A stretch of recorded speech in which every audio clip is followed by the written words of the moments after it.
Welcome to the Flexible Curricula channel, with your one stop for anything education with your host, Nate Berman. Though we normally consult for schools and districts, we also serve to strive to help parents who really want to be in the know for their kids' education. If you like what you see, please give us a thumbs up, share, and leave a comment. If you want to see more of our videos, hit that subscribe button. Today's video is about learning history and getting it right. So many times we find that there are legends, which of course are untrue, at least factually, and there are a number of times textbooks get it wrong. But the question is, why is getting history accurate so important? The idea is if you actually know what history is accurately, that can help guide a person or a country or a group of people into knowing what the proper path is, an ethical path to move forward in the future. Now, there's an anonymous saying, though it's sometimes attributed improperly to Winston Churchill, is history is written by the victors. Now, no truer words were spoken. Whoever ends up having the control of the pen after the fact ends up determining what we say about history. Now, that could happen right after an event. It could happen hundreds of years after an event. But this is how history gets rewritten, and sometimes it's done politically, sometimes it's done financially, as far as for the motivation, and sometimes it's done mistakenly.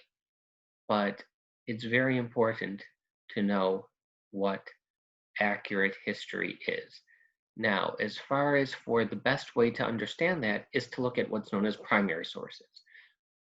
For those who don't know, primary sources are a first-hand account of a topic or situation.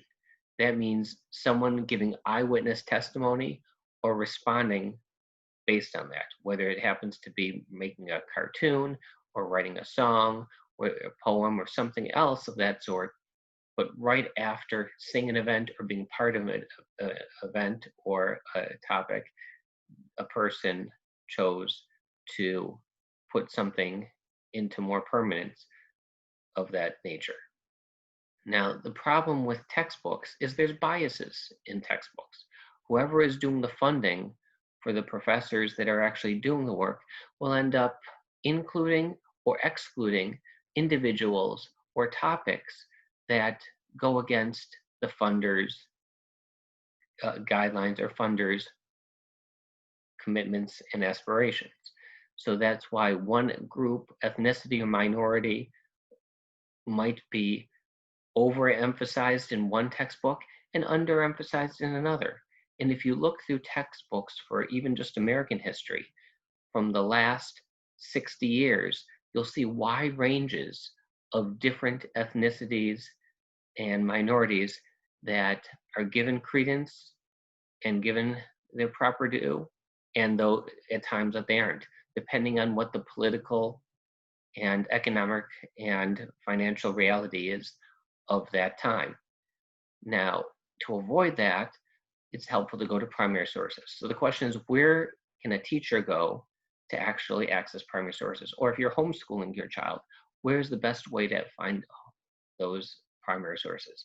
Well, for American history, the best way is to actually access the National Archives.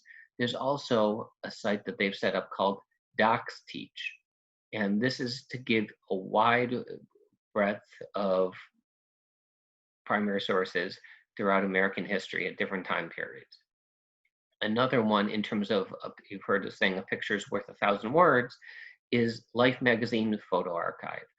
And this actually takes time periods from 1860 roughly to about 1960 as far as for accurate photos of that time period in order to actually capture what people were witnessing at those times. Now, there are also a variety of world history sources that exist as well. Finding those can be a little bit tricky, but not impossible. A simple Google search will give you some options. And then there's a little legwork that needs to be done, but it can be done with, if you have a spare hour or two, to actually get some decent sources. Now, I would like to thank you for watching the Flexible Curricula channel. Once again, if you like what you see, please give us a thumbs up, and share. If you know of great sites and organizations that can provide primary sources of either American or world history, please leave that in the comments below. If you like what you see and want to see more of our videos, hit that subscribe button. Also, please feel free to contact me at nateb@flexiblecurricula.com if your school or district would like some guidance in growing your students towards academic excellence. Thank you.